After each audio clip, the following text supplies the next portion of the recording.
I love TikTok finance gurus. It's this beautiful cornucopia of cringe where they offer some of the worst advice you'll ever hear. Sometimes it's even just blatant to try and make you lose as much money as possible. Other times it's to promote some kind of scam where you pay them for mumbo jumbo. That one always just blows my mind because you are actually failing step one of being more financially independent by just wasting money on a guy who is actually just using you as a little piggy bank to exploit by telling you things that you want to hear, whispering sweet nothings into your ear that are going to do nothing but have you keep paying him so you can keep suckling on his bosom of nonsense. Those always fascinate me. Today I want to focus on an outrageously stupid lesson that a finance guru tried to teach recently. This comes from Grant Cardone, whom I'm not overly familiar with. I've seen a couple of his seminars because he always gets clowned on pretty much any time he opens his mouth. I'll go ahead and show you his most infamous clip from 2 years ago. If I made 400 grand a year, I would be embarrassed with myself as a husband, a father, basically as a human being. 400 grand. How do you make sense of $35,000 a month? You guys haven't done the math.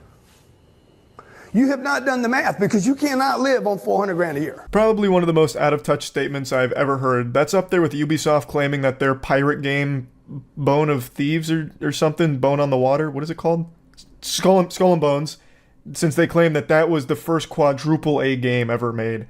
Like, it is shocking just how delusional that statement is here from Grant Cardone. Now, I'm not dumb enough to think that he really believes that. This is one of those tough love approaches that a lot of gurus take because for some reason, some desperate men have like a humiliation kink where they want to be like talked down to and belittled. Like, you should be embarrassed as a man if you're not making 400 grand a year. Like, yeah, you're right, Grant, I really should be. Yeah, come on, keep telling me how fucking naughty I am for not making that much money.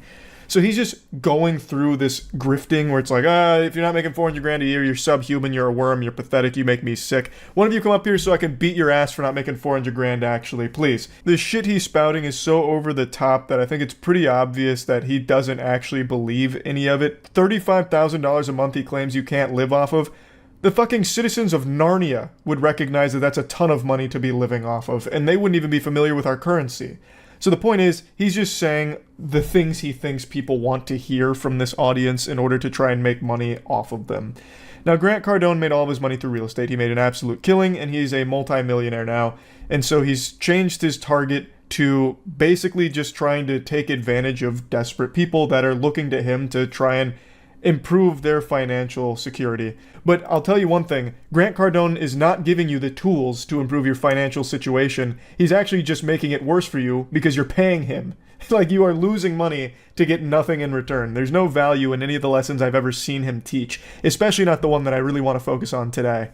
Every 15-year-old kid should be doing this right now. If you're getting an allowance of $300 a month, buy a piece of real estate that pays you $30 a month. Only use the 30, don't touch the 300. But how would a young, normal person get money? Allowance, side jobs, side hustles. I was 14 years old. I was working every weekend. I was mowing lawns, doing whatever I could to get some extra money. Hey, pal, you just blow in from Stupid Town? It's actually impressive just how much dog shit he was able to fit in only 20 seconds. That is an achievement, that he was able to drivel out so much trash in only 20 seconds. There's like a million things you can point out as being just blatantly wrong here. So let's go ahead and dive in. Let's perform a little colonoscopy on this. $300 a month allowance grant. Do you think that's normal? Do you think that that's the normal allowance that a child would get from their family? That is an absurdly high allowance. At that point, your family's already pretty well off. If you're getting $300 a month as a 15-year-old, why don't you just call over your butler Jeeves and ask him to grab a couple gold bricks out of the family safe? Then you've already succeeded as a millionaire. You don't even need Grant Cardone's advice on how to accomplish it. That is so fucking stupid as a number to be throwing around. But even setting aside that unrealistic pipe dream of an allowance as a 15-year-old at $300 a month, let's just say somehow you had that. Grant, as a 15-year-old, how are you going to start investing in real estate with $300 a month? You're never going to get approved for a loan as a 15-year-old that is getting $300 a month as an allowance. It's not even tied to a fucking job. So good luck finding any reputable place that's going to give you a loan for real estate. You are also 15 years old, so you can't even legally purchase real estate without someone co-signing with you. And $300 a month isn't a lot to start looking for real property. That's at best maybe like a $45,000 property that you could maybe get access to under the most unrealistic of circumstances. You're better off finding the Lucky Charms mascot's pot of gold than you are finding a house, any property at all, for $45,000 in America right now with the way the housing market is. That just doesn't fucking exist. But you know what? We'll continue to inhabit this ninth dimensional fucking wonderland that Grant Cardone's brain seems to be trapped in. Let's say you found it. You're not getting a loan. At $300 a month, you're going to have to do a down payment on this property, and that down payment's probably going to be multiple thousands of dollars, which you're not going to have from the $300 a month unless you had already previously saved up for a couple of years beforehand to afford this down payment. You can't do this. It's impossible. It's actually impossible. And Grant Cardone is a real estate multimillionaire. He knows this, but he thinks everyone that follows him is a stupid fucking bumbling Neanderthal. And he might be right, I guess, if anyone actually thinks this is legitimate advice that he spouts out of his fucking mouth. This is so foul. It's so wrong. It's unbelievable. I also hate that so many kids see this, and I bet there's a not small number of them that actually think this is what they should be doing, being told that this is what every kid needs to do in order to make money. And maybe one day down the road, against all the odds, a 15-year-old does actually succeed and become a landlord. My heart breaks whatever family has to deal with that nightmare, that hell. In between tilted tower drops on Fortnite and playing Roblox with the squad, he then goes and collects money from his tenants. Oh, God, that's so miserable to even think is a possibility. But in Grant's world, he thinks that's what kids should be doing. It's actually incredible how often the financial guru advice boils down to step 1, start rich, or step 1, don't be poor. And he's even brainwashed his own daughter. Like, she does some videos on his TikTok page, and I'm not here to, like, insult her or anything. It's definitely not her fault. She's, like, 15 years old. But her father has really convinced her that this is, like, a normal thing that every kid has access to. So she posted a video about how she's going to be a millionaire before she's 20, and gave advice to kids her own age on how to accomplish a similar feat. I'm gonna be a millionaire before I'm 20, and this is how. I work for my dad's company. I have a contract with them, and I get paid every month. That money then goes into real estate, where I get some passive income I get to go spend. I'm just gonna stop it right there because the entire tutorial is I work for my dad's company. That's how I'm going to be a millionaire by the time I'm 20. And it's not like she really works for the company. She gets an allowance from her father, which is like 50 grand a year, at least according to TikTok, where he's giving her like bonuses based on performance of TikTok videos. So the advice is literally be born to a rich family. Like, that's not something most people can follow. 99% of the population is going to fail step 1 there because they literally can't just work for their dad's multi-million-dollar company.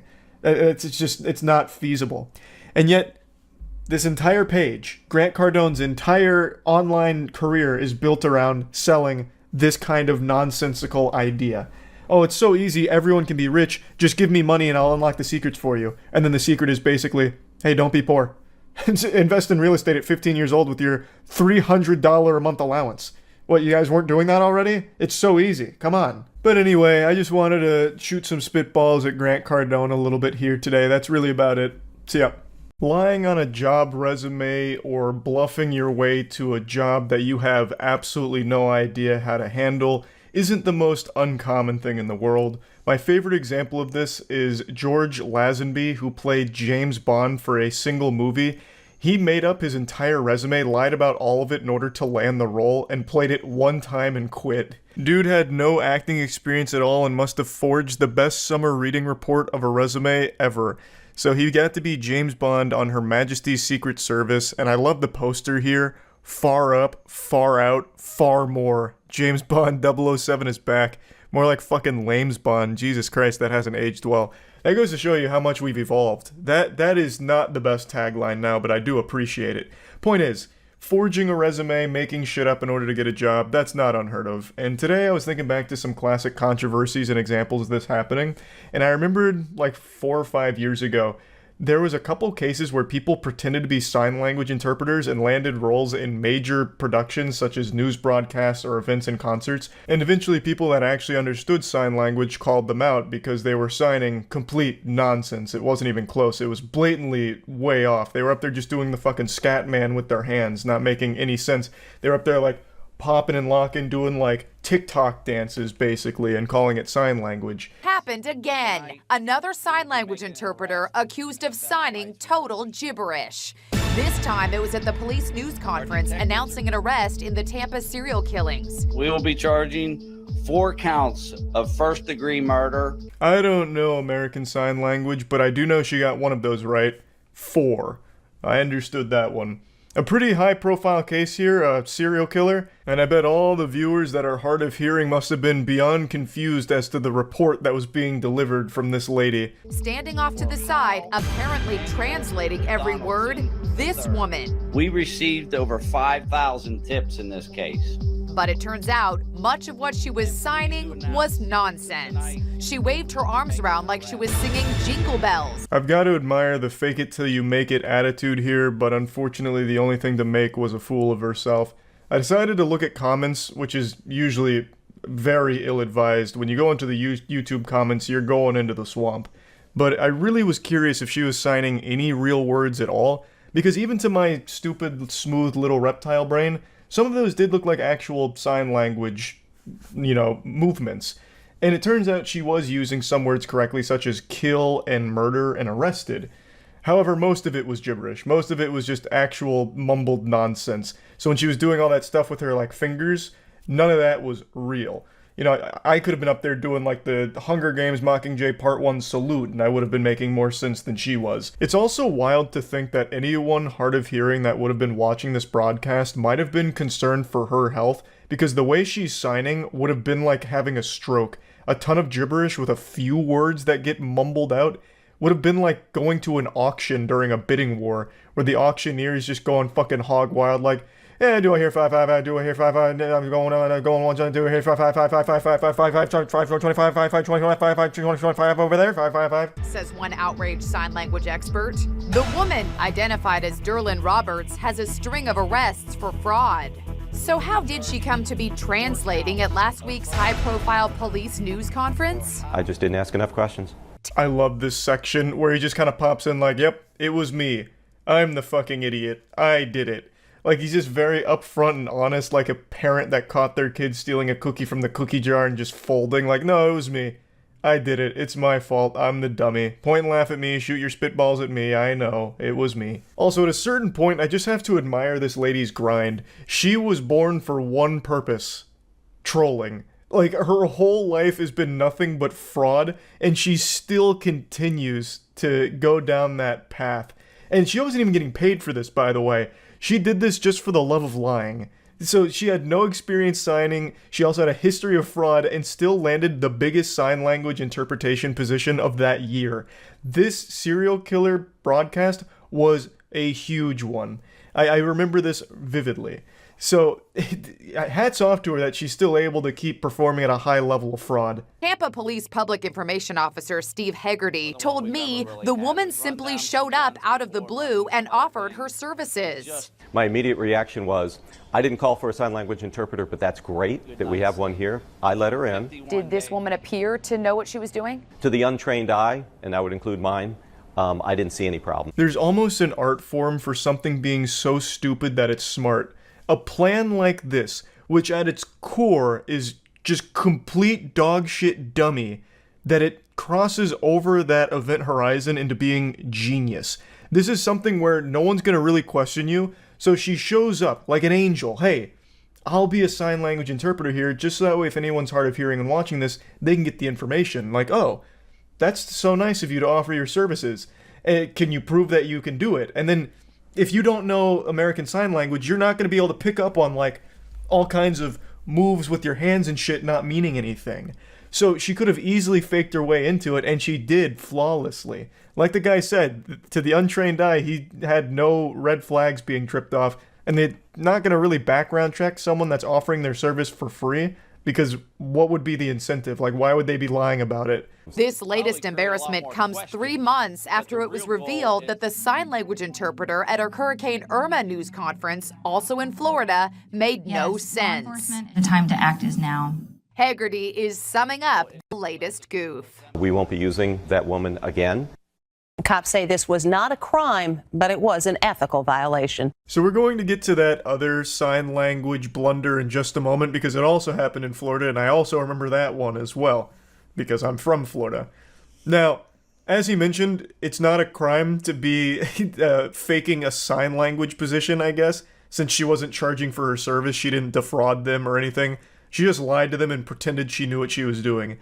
They got pranked, basically. I bet she was giggling the entire way home that she actually pulled this off. She must have like a Facebook group that they do these high-profile pranks in or something. Like, I don't know why she would do this other than just having fun with it, which is still such a wild activity, like a wild hobby, to just pretend to be a sign language interpreter. The time to act is now. It was an urgent Hurricane Irma evacuation order, but look at the sign language interpreter on the right. He's actually signing total gibberish. What's he really communicating to deaf citizens caught up in the hurricane crisis? Words like pizza, monsters, and the sentence, help you at that time to use bear hug. This situation actually has a lot more nuance compared to the last one. In the last one, it's like that Shaq meme, I'm unfamiliar with your game. I don't know why that lady pretends to be a sign language interpreter, especially when she's not getting paid for it. She does it just to make the whole broadcast silly and goofy. A mere mortal can't possibly understand her deep, complex motivations for why she fakes being a sign language interpreter.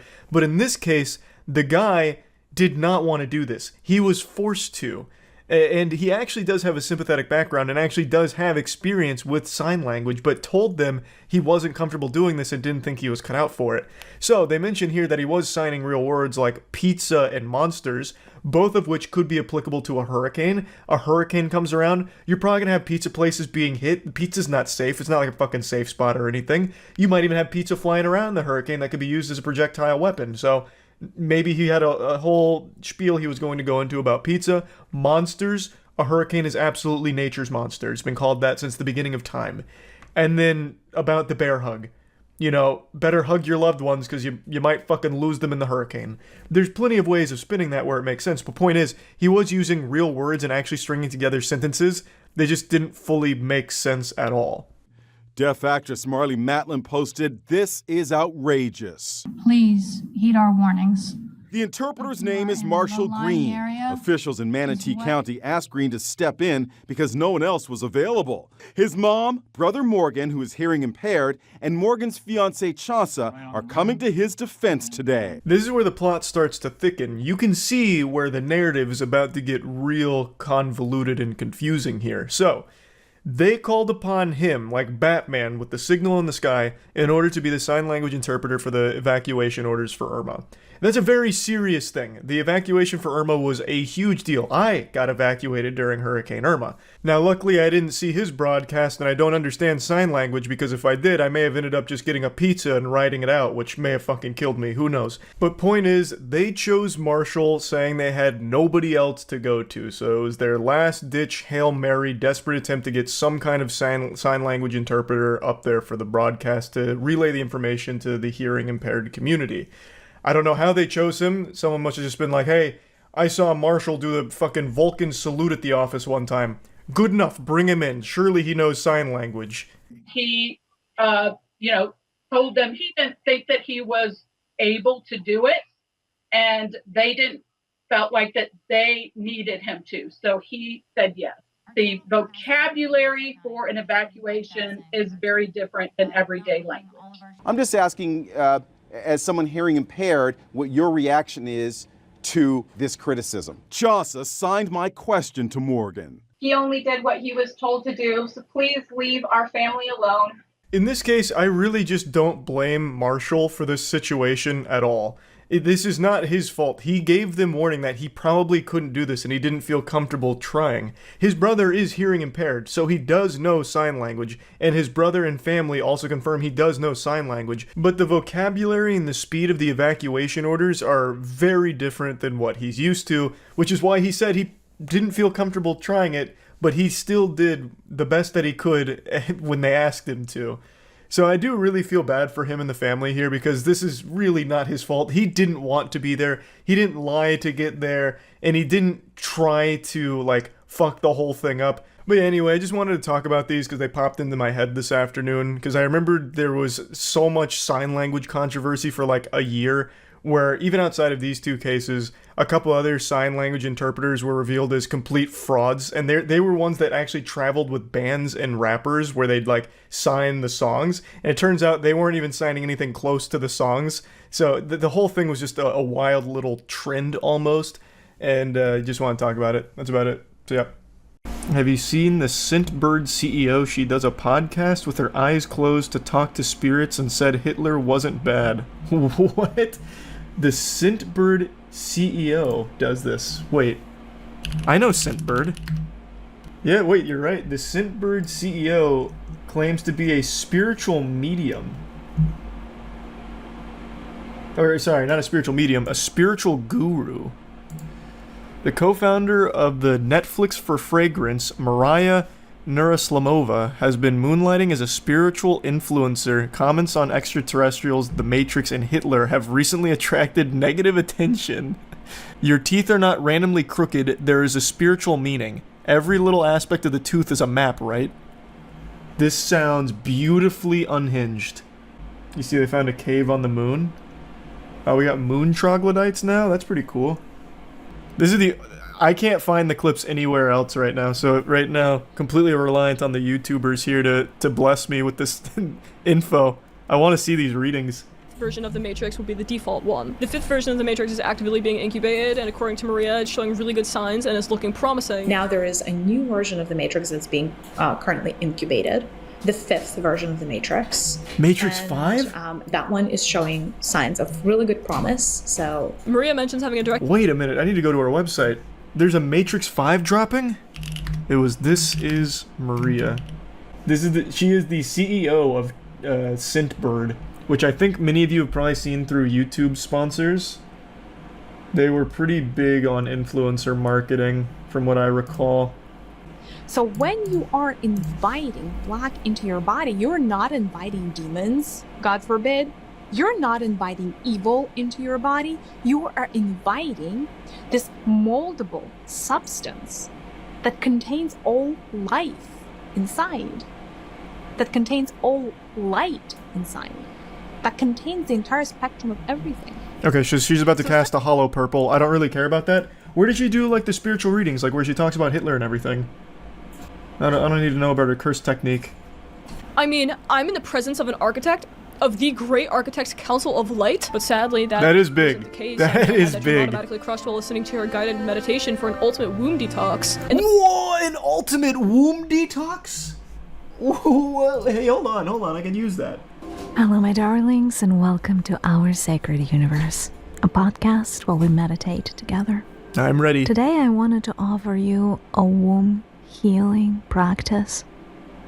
Thank you. Our womb space is where we deposit a lot of our hurt, a lot of our pain, a lot of our suffering. But a womb space, or if you will, our sacral space, I have something that everyone has. I have nipples, Greg. Can you milk me?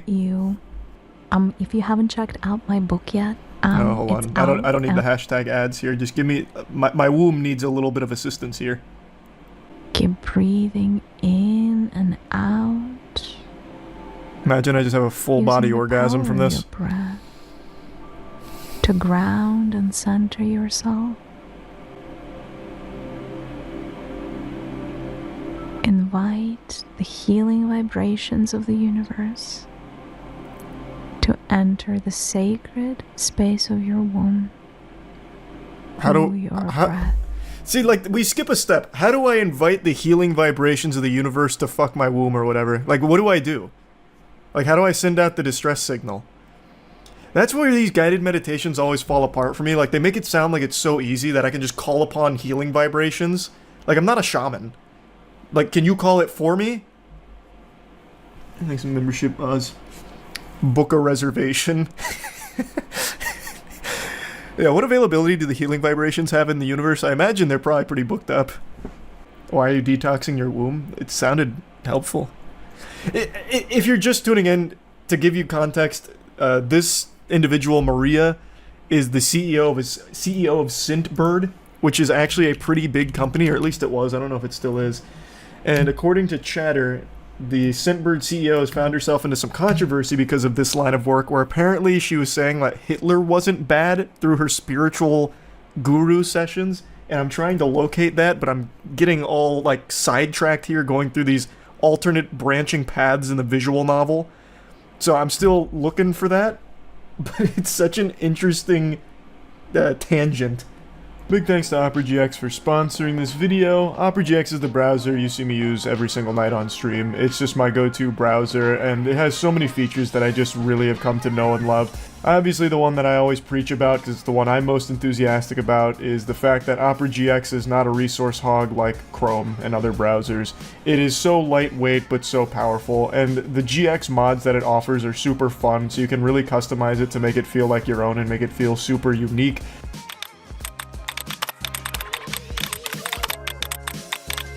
There's just so many things you can change and tinker around with. There's so many different ways of integrating extensions that you're already used to in other browsers to seamlessly transition them into Opera. They have the GX store. They just have so many features. The hot tabs killer, forcing things to go from flashbang into forced dark mode, so you don't have to go to a new website and then just get blinded by a bright light. It's just the best browser, in my opinion. So, big thanks to Opera GX for sponsoring this. You can download Opera right now for free by clicking the link in the description. The dark truth about coffee, it is a toxin that darkens your aura? What? Coffee is bad for your aura? It also darkens our aura as it does. As it does so, as it works with our body. So it's almost like when coffee gets into your aura, it creates these little anchors, or these little dots of itself. It's almost like it gives an energetic imprint into your body. What? And though that energetic imprint is kind of what causes an addiction, because it's gonna... The energetic imprint is what causes an addiction, and it darkens our aura through that. How the fuck does it touch my aura? When you evolve. Okay. Over time, what ends up happening to your soul is you accumulate more and more light in your body. So you grow and expand, and you grow and expand by accumulating more light and kind of releasing darkness, if that makes sense. Over here, it makes so much sense, a lot of actually. things in your life are dependent on how much light you can hold within your body, especially if you're on spiritual path. For people that are able to hold on a lot of light in their auric fields, their spiritual gifts open up. Their abundance channels open up. Their talents open up. Essentially, like, their higher selves come through, and then the body is considered clean, so your higher self is willing to inhabit more of your physical body. What is happening? And therefore, you will always have connected. You become a channel. That's a lot to process. She's blowing the lid wide open on what it means to be alive. Your higher self gave you this name for a reason. I mean, it's my dad's name. Is that the reason my higher self gave it to me? These are so interesting. I'm never going to find the video where she's apparently talking about Hitler. I'm just going to keep going down these wacky fucking titles. Why did my higher self name me Charles? Hello, my darlings. I feel like it's because it's my dad's name. This is Maria. The topic for today is Maria.com.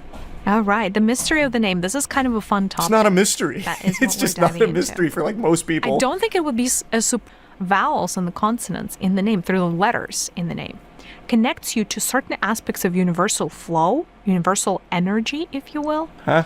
And because you're so attached, in a good way, to your name, you have a claim over those energies. Okay, I claim all of the energies of C-H-A-R-L-E and S. No one else can have them.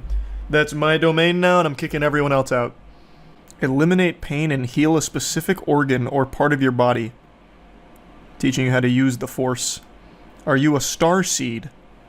Yes. One thing that did come up, though, is called the Karma of Atlantis. It's time to release it. here's how you can do it right now. Like, raise Atlantis myself? I can do that? Favorite YouTubers have promoted a brand that normally wouldn't show up on my scam/problematic radar scanner. Scentbird. Scentbird. Yeah, I told you it was a big thing. Told you that. That at least outwardly, because the CEO of Scentbird, Maria Nurislamova, stinks. Our bodies choose to miscarry children. Oh. It's not an accident that happens. It's a choice. If people were to align with their life purpose, we would see a lot less cancer on planet Earth. You could heal yourself from any disease. I don't care if it's cancer. I don't care if it's AIDS. It could be whatever. But you could heal yourself in a span of under 7 days. We're going to talk about the spiritual reasons for being overweight. Like Hitler, who's one of the poster children for like being an evil person. Do you know how many millions of souls benefited from learning from the experience that he has created? So is he evil? Not really. I don't think so. Wow, Maria. Those spiritual sessions are sending you down the loony path. A lot of hidden agendas by the powers that be. And those hidden agendas remain hidden because there is not enough heart space energy in humanity to be able to bring them to light. The heart energy is always the energy of light. The heart energy is always the energy that essentially you emanate your energy from the heart. The heart is one of those energies that if your heart is activated internally, you can heal your whole body in a matter. I will say, if your heart isn't activated, you're probably not watching this video in the first place. You are dead. Most likely. Bearing some, like, very fringe cases. That is the power of the heart. It changes your internal ecosystem and it changes your external ecosystem. It just does. It is meant to. It is. Well, who knew? Who knew? It's like breathing techniques from Demon Slayer, but for your heart. It can do anything. It's just like a bunch of gobbledygook. It's like, there's nothing that binds these statements together. It's just like a random assortment of words that have no real meaning. This is the problem when I'm looking through pages like this. I get so distracted by so many cool titles. She has one here called Babies Control How Long Their Birth Is. Like, this is unhinged.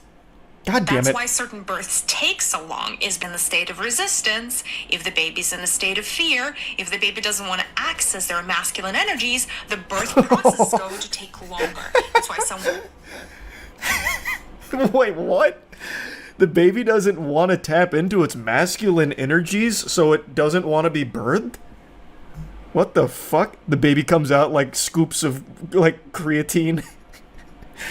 What in the world? Shit's not even born in amniotic fluid, it's just like a bunch of, like, trin. What is this? What is she talking about? This isn't even spiritual. I have a hard time answering the question about evil because there is such a big gap between how humanity perceives good versus evil and how, you know, even beings in the seventh dimension perceive. The seventh dimension? Who's in the seventh dimension? Higher self perceives. Glorbus? Like, who are you communicating with in the seventh fucking dimension? Stepping back. Let's say your higher self wants to understand murder. Should be easy It's just to understand. A fascinating subject for your higher self. Okay. If it wants to understand murder, Jesus Christ. Angle. So your higher self may choose to come as a victim, as the mother of the victim, as the father of the victim. Why? As the teacher of the victim. Why would it want to? So, based on what I've gathered, very limited exposure to her spiritual guru benevolence, it seems like she believes you are the product of your higher self wanting to be experimental. So when something bad happens, it's because your higher self is trying to learn about it. So here, she's using murder as an example. So if you are someone who gets murdered or associated with the victim of a murder, it's because your higher self wanted to be in that position. It was all predestined because your higher self wanted to be present for it, to learn about it. Which is the dumbest idea ever. That's actually the stupidest fucking idea. And by the way, like, look at Hitler. He's one of the poster children for, like, being an evil person.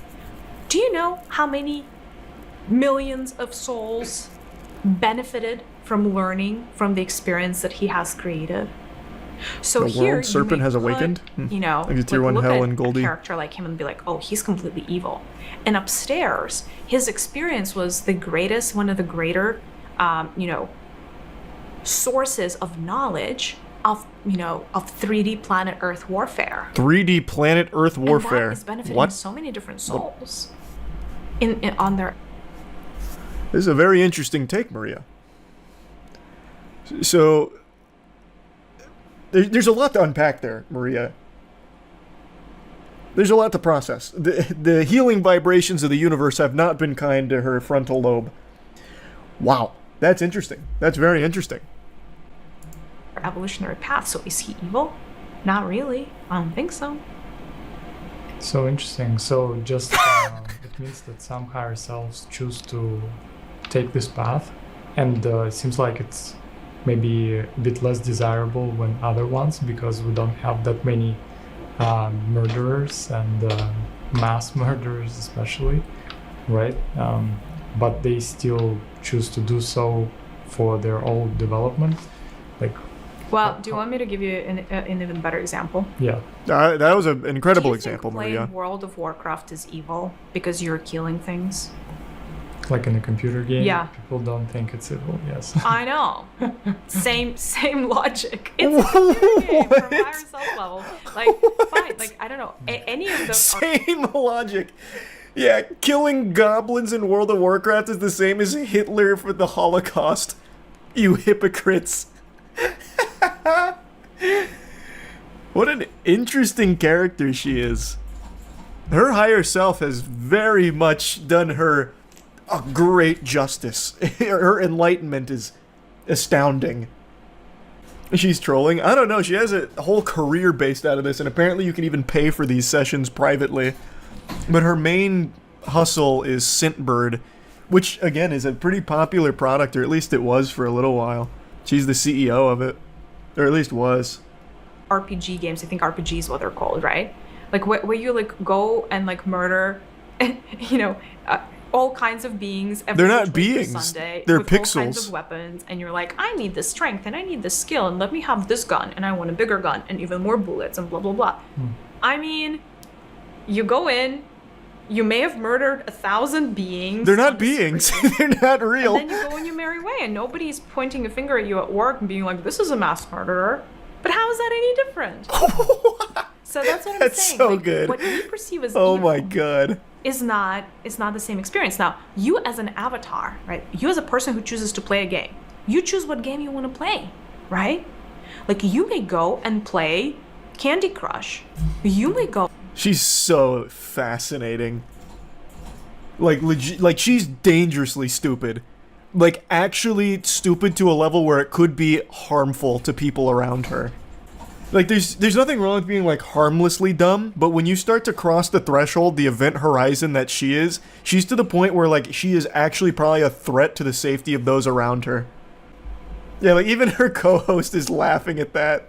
Alright, we don't have to continue down this rabbit hole. I'll stop. This kind of shit, though, is always just so interesting to me. The co-host is her husband, who is also co-founder and CPO of Scentbird. That must be a great relationship. Honey, I'm gonna have a cup of coffee. And Maria comes out, no! Slaps the coffee mug out of his hands.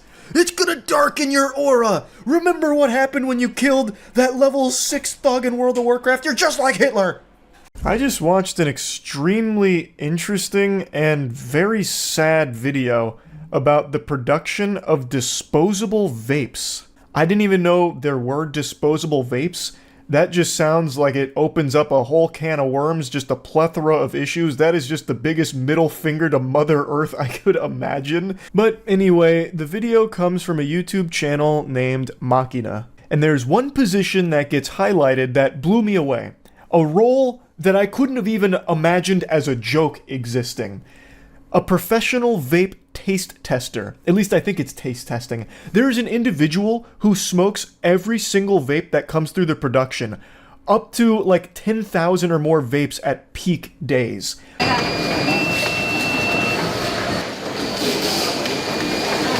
Okay, so this step kind of blows my mind. Our friend here is testing each one of them.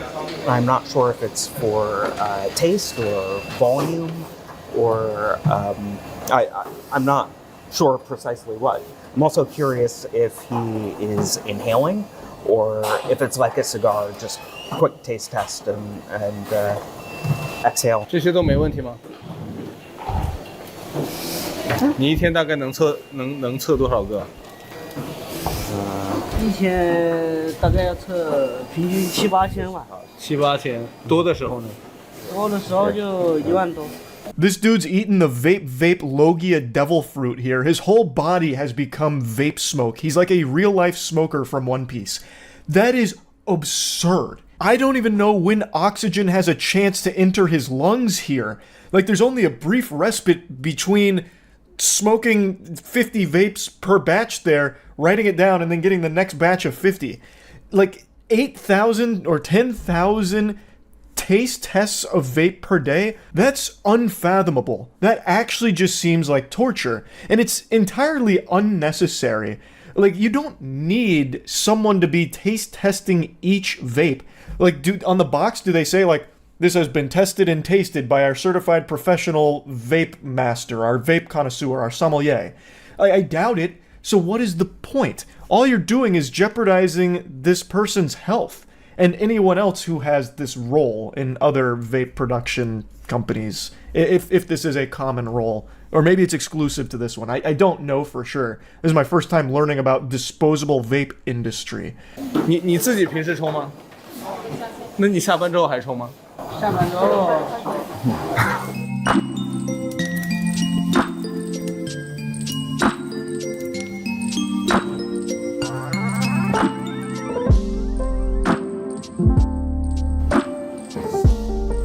Even after huffing thousands of vapes per day, he still vapes after work, just for the love of the sport. Not even on the clock for the job. He just still vapes. That is a brutal addiction.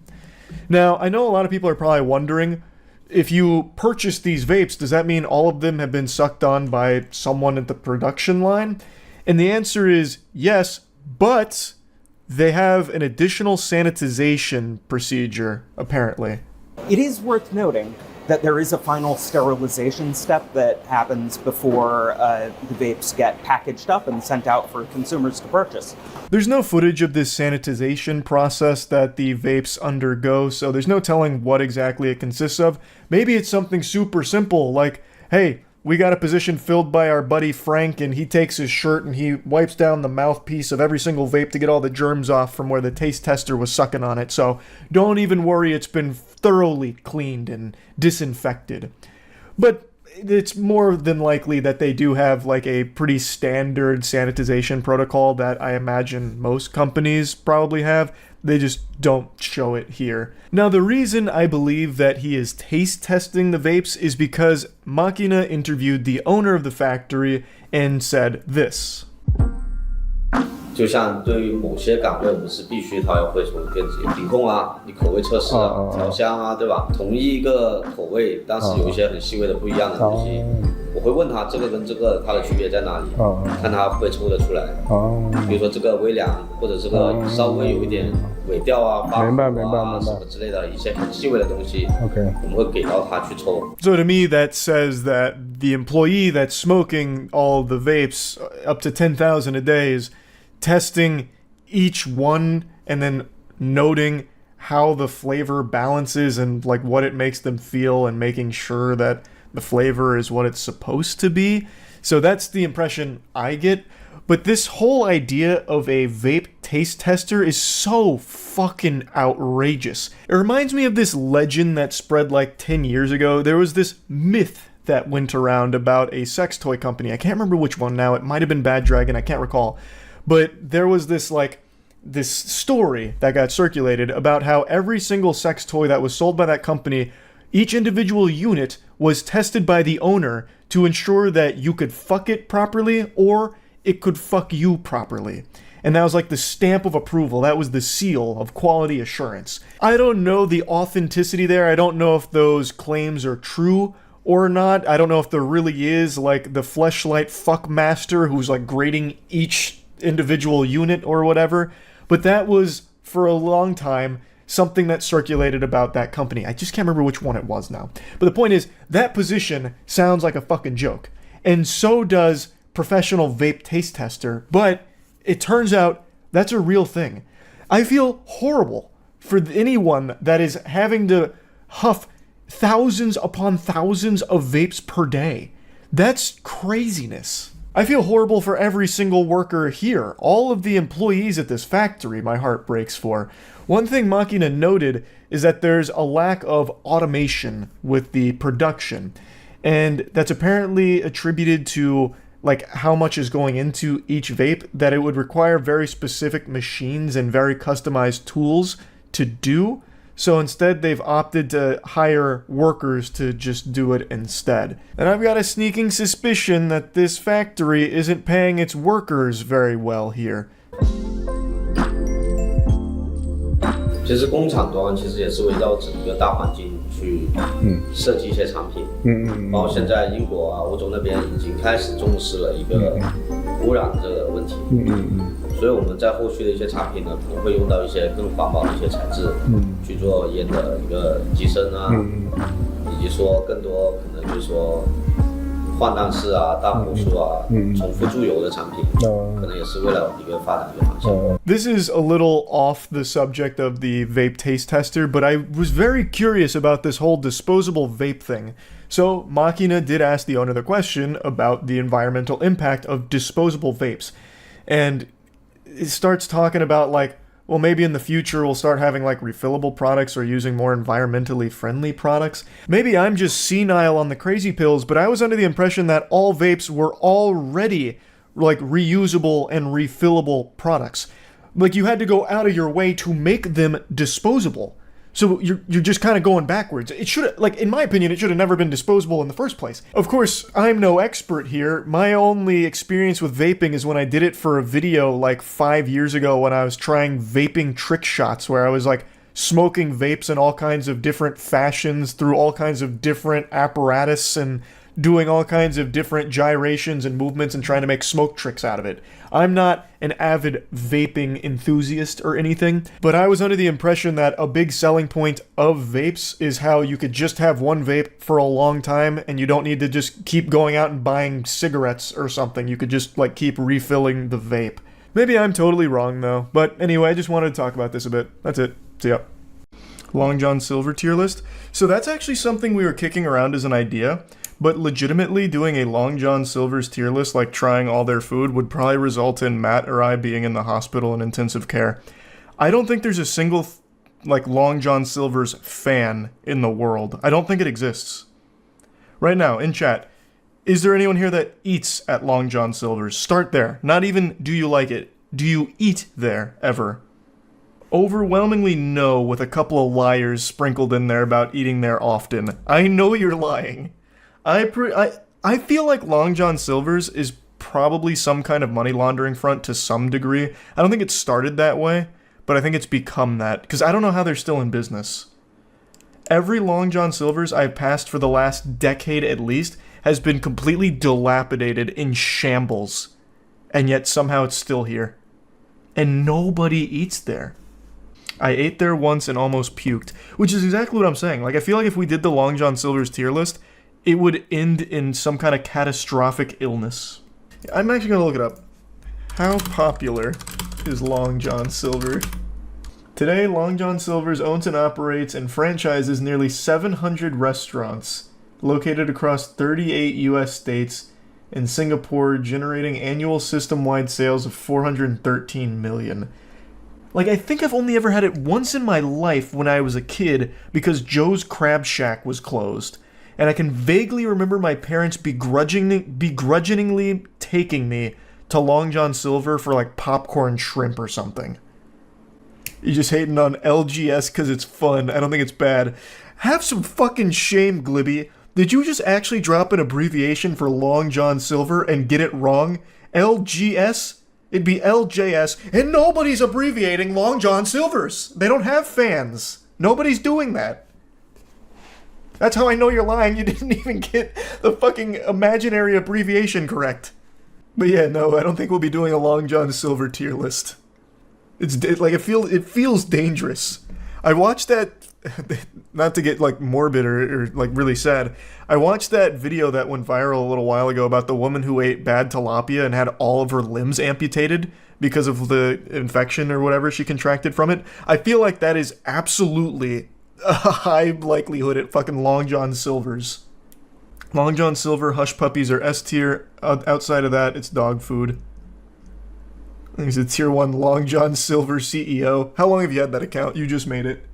Yeah, created 2 minutes ago. Don't even try and like gaslight me into thinking there's real Long John Silver fans. Thanks, Resub Swift. I can see when you made the account. Scoundrel. The one in my town burned down, shit's whack. I am an LJS enjoyer. No, what you are is a goddamn liar. Stop. Just stop. I know you're not. I'm gonna look up their menu real quick, actually. I haven't checked their menu since we were ideating on doing a Long John Silver tier list. Thanks, Resub Hypo. Plus, Matt is already, like, pretty irpy around seafood because he got such bad food poisoning that it's ruined seafood for him. So I think this would put him in the grave if we did a Long John Silver's tier list. Man, I love this. I go to the... This website couldn't be more sad. I go to their website and I scroll down to go to their menu, and on and on their promotions, there's one item: cheese bites. It's the only thing they seem to be proud of. They have this whole promotion section, but there's one thing for cheese bites. Nothing else. It's not a very large menu. That's good. I'm glad they didn't make like a massive menu like Cheesecake Factory for this. LJS review win. I'm not memeing. I'm actually fucking afraid to eat at Long John Silver. I'd eat their chicken, but that'd defeat the purpose because they're a seafood place. But I would be terrified to eat this. This is like the idea I had a while ago to do a gas station food tier list and just try like the most revolting old gas station food that just exists in those fucking hot dog spinners forever and never gets changed out. And then we watched that Chubby Emu video on botulism contracted from gas station nachos, and I canned that idea ASAP. Immediately, I put that one on the shelf. Surprised you eat seafood? You're picky? I'm really not picky. I literally eat anything. I will actually eat anything. There's foods I obviously like more than others, but when it comes to Long John Silver's, I actually feel like I am risking life and limb for it. Like, it feels like I'm gambling on my health. My parents met working together at Long John Silver. Probably because there was nothing else to do. Like, there's no customers. They'll just hang out, talk to each other, fall in love. Bond. That makes sense. The way you describe Long John Silver makes it sound like they catch fish from the septic tank. They probably do. I have never seen an LJS that's in good condition. Maybe it's a Florida thing, I don't know. Every LJS I have ever seen in my life looks like a house in Minecraft that got hit by TNT. God damn it, now I'm tricking myself into, like, wanting to take the risk and trying it. Last time my dad ate at Long John Silver over a decade ago, it forced him to get gallbladder surgery. The food is dog food, but root beer is peak. Also, the one near my house burnt down and rebuilt. God, it's like Hydra. Why are we even talking about this? I forgot why this came up. Oh yeah, someone recommended a Long John Silver's tier list, and that's something that has been something we've been ideating on at the headquarters for a while, but just are afraid to do because it's so gross. Do you think it's actually worse than Burger King? It's not fair because I hate Burger King because I eat it and it always sucks shit. I haven't eaten Long John Silver's because I'm afraid of it. It's like the boogeyman of fast food to me. In my head, it's like the worst thing you can eat, but I haven't actually eaten it to compare it to Burger King. Check out their Big Catch meal. It's absolutely revolting. It's so bad health groups called it the worst meal in America and said that it's basically a heart attack on a hook. I love the name Big Catch. Okay. LJS Big Catch, huh? Long John... This was in 2013, so this is when people still accidentally ate there. Oh my god, this looks awful! Long John Silver's Big Catch is worst restaurant meal in America, says CSPI. I don't know what this is. I don't know that organization. That sounds like some kind of like shadow group that works behind the scenes in the food industry. This looks awful. 3 ounces trans fat drenched batter, 4.5 ounce fish. Lab test find 33 grams of trans fat in the meal of fried fish, onion rings, and hush puppies. And then announced that it'll discontinue the Big Catch. Oh no. Damn you. Look what they've taken from us. Not even the Big Catch was safe. Maybe they did like a drastic overhaul of their menu. Because this isn't on there. It was very simple stuff. Granted, they didn't look great, but it did seem very simple. It's piss yellow. It's like actual mustard hue. Like, how do you even fry something that ends up looking that way? I think these are the hush puppies up here. Those look fine. Maybe they're like cheese curds. I can't tell. I think that's the hush puppies, though. But this looks horrible. I love this sentence. Today, the CSPI formally notified Long John Silver's CEO Mike Kern that the chain will be sued if it continues to use partially hydrogenated oil in its deep fryers, and if it continues to misrepresent both the amount of fish in the meal and nutrition information for the side items. Long John Silver's is one of the very few reasons why I don't eat seafood to this day. I had it as a child in California, and I had it as a teenager in Florida. I won't be eating it as an adult. It sounds like a punishment. Like, eat your vegetables or your next meal will be at Long John Silver's. The kid just fucking starts housing it. No, not there! Please! A White Castle tier list would be so much safer. My dad loves White Castle. So I'm very familiar with White Castle.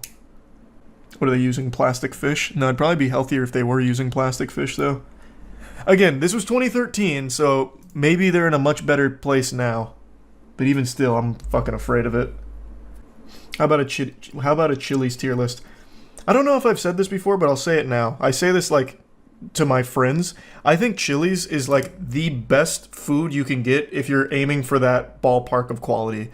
So I put Chili's in the same tier as, like, all the other ones, like Applebee's and all that. Chili's blows them out of the water. Chili's is so far above the competition in that genre, it's not even fair. Like, why would you ever go somewhere that's not Chili's if it's an option? If that's, like, where the tier you're trying to stay in. Long John Silver doesn't even want you eating there. When's the last time you saw a Long John Silver commercial? Great question. Do they even advertise anymore? Oh, also the comments from 6 months ago. I saw a video claiming nobody goes to Long John Silver's and it's mainly a money laundering operation. I've never been. Here's a Long John Silver's commercial from 2021. Is their slogan Fish Yeah? It is. Long John Silver, Fish Yeah. Yeah, they definitely don't aggressively market themselves. For good reason. The less people that go to their establishments, the less chance of a lawsuit from like an inadvertent foodborne death. If you search Long John Silver's fire on Google, you're greeted with dozens of separate LJS locations that have randomly burnt down. Well, there's also just so many of them that I imagine just pure numbers game, that's bound to happen. Like, I bet McDonald's probably has the same phenomenon and Burger King and all that. I don't think it's exclusive to just LJS. The city says the fire was quickly put out, but not before it caused fire, smoke, and water damage. Luckily, nobody was inside. Alright. So that was a month ago, so it looks like this shit's burning down all the time. Everything in the world is becoming a subscription service. Get ready to set aside a monthly allowance for air premium when you start getting charged for every single little bit of oxygen you breathe once they find a way to monetize that. It's just such a frustrating trend. It's worse than Tide Pods, honestly. But what's even worse about the subscription plague is when some services make it very difficult to cancel, making it a ton of hoops that you have to jump through and just a complete nuisance. And there's no industry worse about this than journalism. This is, I don't know what's happened to journalism, but it is fucking atrocious. Not only like the quality of articles, but even just the ability to access articles. I've done this on stream innumerable times by this point, where if you go to an article without an ad block on, you can't see the article because it's just completely filled, inundated with ads out the wazoo, with auto-playing banner ads, in paragraph ads that split everything up, and all you see is ads. And if you go on mobile, you're better off just closing your eyes. You'll get the same amount of information. It's terrible. It's absolute trash. It should be illegal. Like, I actually think there should be a limit to how many ads can be on these websites, because you can't even access the content. It's unacceptable. And some websites don't even allow you to see an article without your ad block being turned off, which is why I have it off when I stream, so I can at least access an article. If that's the word. I don't even know if I can use that word for it, because the only thing I'm accessing is a goddamn migraine looking at all these fucking stupid ads that are just, like, laser beaming my eyes. But if you do make the mistake of subscribing to some of these journalism outlets in order to actually read some of their trash, you become their bitch. You become their prisoner for life. You're trapped in there with them. Like, you can't escape.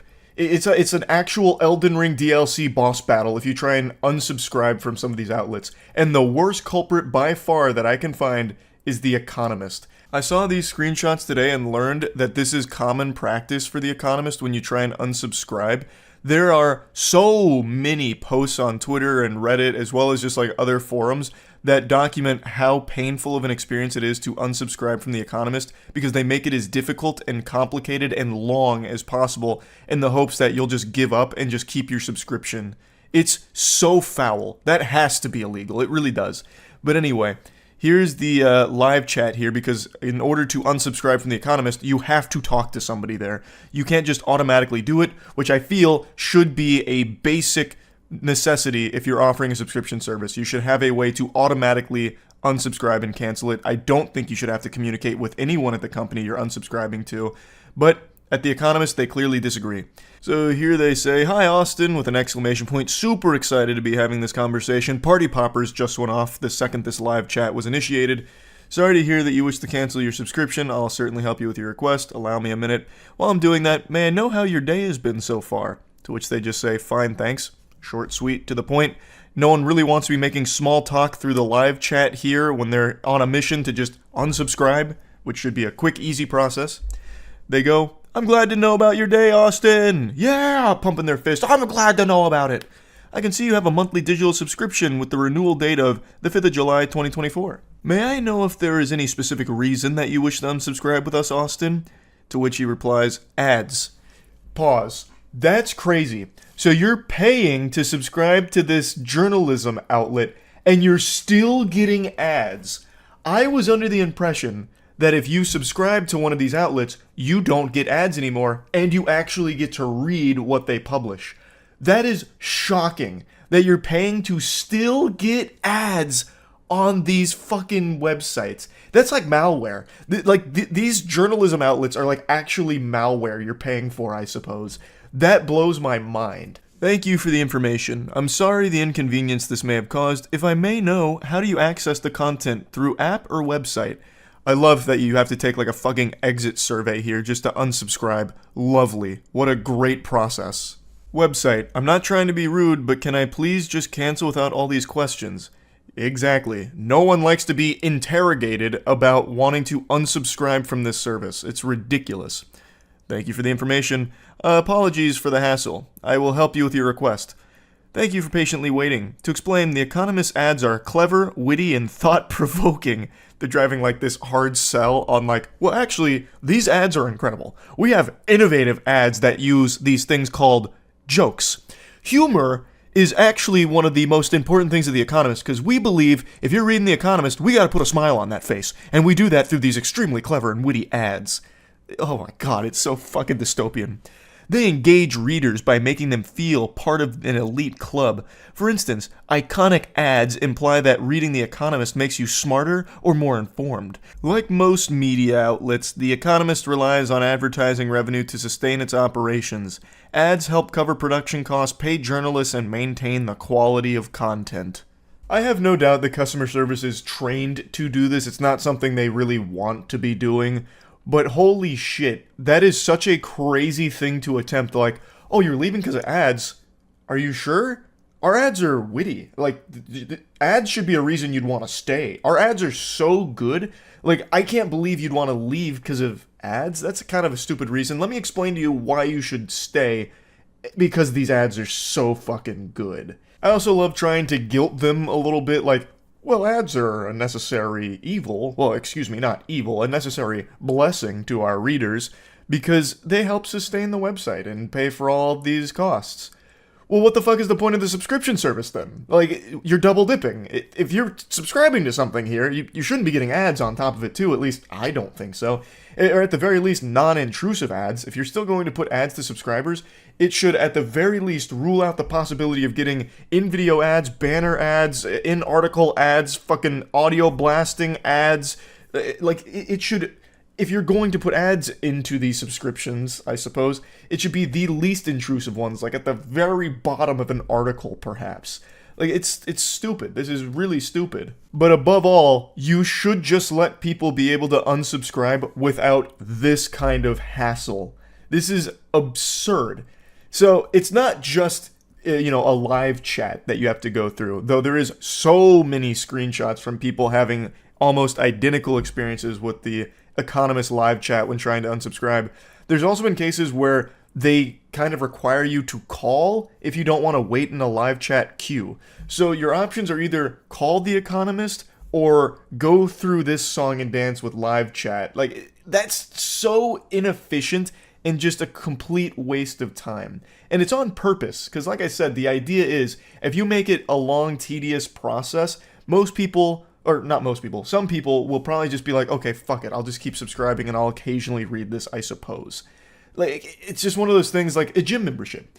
Gym memberships are notorious for this, where if you try and cancel a gym membership, they require you to go in there in person in some places in order to cancel it, and for a lot of people, that makes it a lot more inconvenient, so they end up pushing it and procrastinating, so they end up paying for it longer than they planned on. It's that same practice here from The Economist, but worse, because now you have to directly be interacting with and being guilted by and getting fucking, like, car salesmen on by their representatives at The Economist. It's unacceptable. Now let's take a closer peek here at the process. Cancel your subscription. We're sorry to hear that you would like to cancel your subscription. Best way to get in contact with us is through our live chat service, which is open 24/7 and directs you to that service. Why do you have to get in contact with them? Why not just offer like an automatic cancellation service as opposed to a live chat one? I think that's a little much, but whatever. Alternatively, if you don't want to wait there, you can find some phone numbers with a dedicated service center that will be happy to assist you. So you get to contact someone directly who will be giving you these sales pitches as you're trying to leave the service. And if you look to the right there, you can see the live chat that this user has started. Before I process your account, I would love to tell you about the Espresso app. The Espresso app from The Economist, which is a slimmed-down version of The Economist, offers a condensed experience which you can fully personalize to what you enjoy. It's super popular for people with less time on their hands. You can stay connected to the content while commuting, running, or doing your grocery shopping, and you have access to another free trial. It costs $12.90 for the month, or $129 per year. Sorry, it's a little blurry there, I couldn't read that.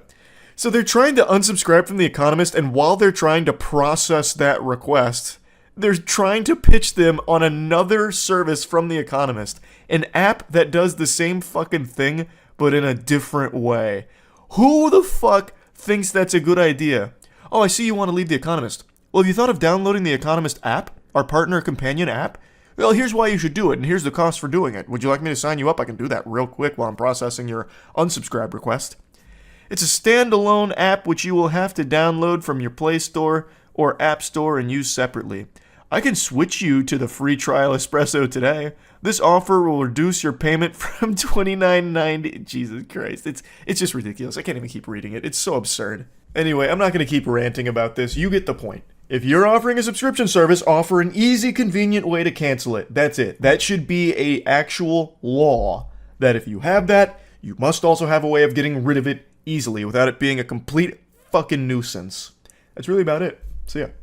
I just learned about a job that I would have never imagined would actually exist, let alone be successful. A baby name consultant. That is a real profession right now. Some expecting parents aren't coming up with names on their own. They're hiring baby name consultants. Can you believe such a thing exists? Some parents turning, unbelievable, to naming consultants on platforms like TikTok to help them find the perfect fit. The baby naming industry has sort of blown up. Colleen Slagan owns Naming Baby. She charges between $250 to $400 for her consultations, and business is booming. Charging $250 to $400 doubloons for some names. I spit that shit out for free every time I create a character in Dark Souls. I love how she refers to it as a baby naming industry. They found a way to monetize just giving name suggestions. You can do that for free. Like, ask ChatGPT if you really get desperate, or you can just Google names right now and get an infinite list of it without paying a penny. To pay hundreds of dollars for a list of names is absolute insanity to me. She justifies it by saying she spends hours on personalizing and customizing the suggestions. So for $250 you get 10 suggestions, for $400 you get 30. And from what I've seen, her suggestions are just normal names. It's not like she's creating fucking brand new vocab words here. She's not speaking in the language of the gods or anything, bestowing upon your newborn this powerful title or anything. It's just like standard names like Olivia or Liam or Phil. Like, it's nothing crazy. Like, yes, she'll like personalize it based on some of the things like the couple will say to her, like, hey, my wife really likes flowers and I really love boar's head pickles. And then she'll come back and be like, okay, well, name your daughter Daffodil or Sprout or Sunflower. And you can name your son Dill. Like, it's nothing super interesting or unique, and it's certainly not worth hundreds of dollars. Why is a name so important? You know, it's the first choice you're making as a parent. It's the first sort of piece of identity you're giving to your child. And a lot of parents, like, they're looking for something really specific. Obviously, a name is extremely important, but I feel like I'm boofing crazy pills here, because why would you be paying hundreds of dollars for someone else to name your child for you, basically? They are basically the ones that are just giving you this list that you choose from, and you probably feel obligated at that point, since you spent money on it, to just settle on one of those names. That doesn't seem like a recipe for success. Holly and Eric Stein own a postpartum meal delivery service and are expecting baby number 3 at the end of August. I don't think I even knew something like this existed. They've been struggling to find a name that will sound good with their 2 kids, Rory and Blair. They hired Colleen and now have a top few to choose from, but are waiting until baby's arrival to make a final decision. It was obvious that she had put a lot of thought into this, and they all went with the vibe that we were looking for. At the end of the day, it's their money. They can throw it in the toilet however they want. I'm not going to break into their house and slap the dollar bills out of their hand before giving it to a baby naming consultant or anything. But to me, it just seems like a real symptom of how everything needs to be monetized, and that's becoming more and more normalized. How even something as simple as just name suggestions is all of a sudden a massive business at this point. That's just so fucking dystopian to me. I'll go ahead and break the magician's code here and reveal some great names for free. If there's any expecting couples out there, please feel free to use these. There's no royalties on them, copyright free, no trademarks. A name that I've been really defaulting to recently is Jerichomo. It's a name that's derived from a very strong source, my buddy Aaron. He came up with this name and I think it just sounds really fucking cool, so I think Jerichomo is a really great choice. Another one that I've always really appreciated is Avagantimos. It was a name that I came up with on the spot a long time ago when playing a horror game called Penumbra, which could also serve as a cool name. Penumbra sounds awesome. It's like a cool Pokemon, you know? But yeah, Avagantimos makes it sound like some kind of ancient gladiator. There's also Geth, which I think is a really cool sounding name from Mass Effect. If you've played Mass Effect, that name will have even more meaning for you. Mass Effect 3's base ending was absolutely atrocious, but it doesn't mean that the name Geth is sullied in any way. Plus, the DLC did help with the Mass Effect 3 ending anyway, so Geth could be a strong option. There's also Glarb, which is a frog in Magic the Gathering from their new set Bloomburrow, and Glarb sounds great. There's Bilgist, which is something I made up right now, and I'm recognizing that that's probably not a strong choice. Your kid will absolutely be subjected to bullying and being made fun of for that, so don't go with Bilgist. But all the other options I listed, those are cool, and I didn't charge you a penny for those. She provided examples on her website about how a consultation kind of goes, so after you fork over a few $100, this is kind of what you can expect. You'll send her a message kind of going over the situation, all of the lore. So in the example here, they explain that they're not loving any of the names they've brainstormed for baby number 2, the sequel. They have a daughter named Lola. There's a couple names they're considering, like Killian, Otto, Merrick, etc. And for the most part, they're not nickname people. They kind of want more uncommon names. That's basically the gist of it. Colleen then takes in all this information and starts computing. She gives her opinion on the names they're considering, as well as giving them her impression of their style. So she says their style feels very vintage, timeless, and ahead of the trends, and that she gets a guy in the beanie at the coffee shop, old soul kind of vibe. Which honestly almost sounds like an insult. Those sound like fighting words. I'm surprised an argument wouldn't break out in this example here. Like, what do you mean? That's not my vibe at all. But then she gives her perspective on the names that were vetoed. And all in all, it basically just kind of plays out like taking an old BuzzFeed quiz. Like, it doesn't really have anything super useful here. It's just her kind of just saying about the names and the impression she gets. Then she gives her name suggestions, and I'll go over a couple of them. So she said that the common denominator between all of their names is that they are uncommon. So she tried to keep that in mind and then came up with Jennings. I'll go ahead and take the liberty of vetoing that one on behalf of the couple. That feels like it's the polar fucking opposite of the vibe they were looking for. Jennings sounds like a butler. That sounds like someone Bruce Wayne would have hired for a minute if Alfred went on vacation. She then goes on to try and explain why she came up with that name and says that it feels related to Jameson but a little more unique and a little less preppy. Completely disagree. That sounds like one of the preppiest names you can have. She then says that she thinks Lola and Jennings both have the cool factor and make a great sibling set. Whatever that mumbo-jumbo means. Her next suggestion was Briggs or Brig. She then says that it's another surname that reminds her of Banks, but a little less Mighty Duck. It feels like a fresh take on Brooks, which is getting quite popular.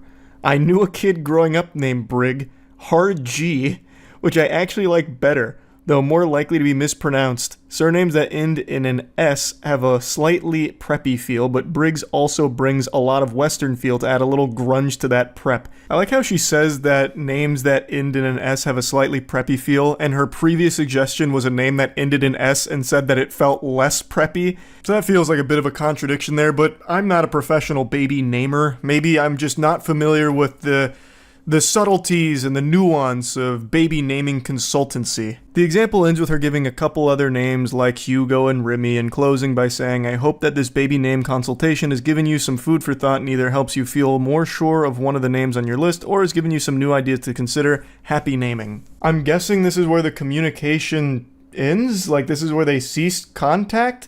I'm not really sure how this works, but I was looking up if you get a refund if you don't like any of the names that she suggests, or if you can request additional names for no extra charge if you just didn't like any of the first batch. And I can't find anything on that. I don't know if I'm just missing it on her website. It's kind of set up in a weird way. But just imagine paying $250 for 10 names and you don't like any of them. What a huge, colossal waste of cash right there. I feel like you should be able to give your input on it and see if like maybe you two can come together and iron out like the perfect name. Because hoo-wee, if you're paying $400, I would expect that you and Colleen here would really work hard to pinpoint that motherfucking name. That's a lot of money to get suggestions that maybe you don't even like. So I can't find any information on what happens if you don't like the names, but I still think that this job is such a weird one. This is something people do for free and should be free. You're just asking for naming suggestions. Why are you going to be charging hundreds of dollars for that? But anyway, just had to talk about this a bit. That's it. See ya.